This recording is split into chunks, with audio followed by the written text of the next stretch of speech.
सर्वांना माझा नमस्कार. माझे नाव प्रचिती मधुकर देसाई आहे. आज मी तुम्हाला माता जिजाऊ विषयी 2 शब्द सांगणार आहे. ते तुम्ही शांतपणे ऐकून घ्यावे ही माझी नम्र विनंती आहे. आज 12 जानेवारी आपण राष्ट्रमाता जिजाऊ साहेबांची जयंती साजरी करीत आहोत. सर्वप्रथम माता जिजाऊ साहेबांना माझा मानाचा मुजरा. राष्ट्रमाता जिजाऊ साहेबांचा जन्म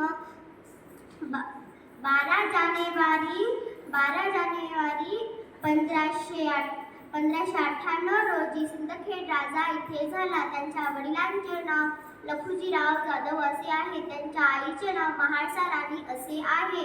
त्या लहानपणापासून जिद्दी, करारी, बाणेदार तसेच मायाळू स्वभावाच्या आहेत. त्यांना राष्ट्रमाता, राजमाता जिजाबाई या नावाने ओळखले जातात. जिजाबाई ह्या हिंदवी साम्राज्याच्या संस्थापक छत्रपती शिवाजी महाराजांच्या मातोश्री होत्या. जिजाबाईंना वाटायचे की आपला शिवबा परक्यांची चाकरी करणार नाही, तो स्वतः स्वराज्य म्हणजे स्वराज्य निर्माण करेल.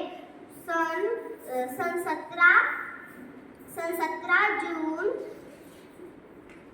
1600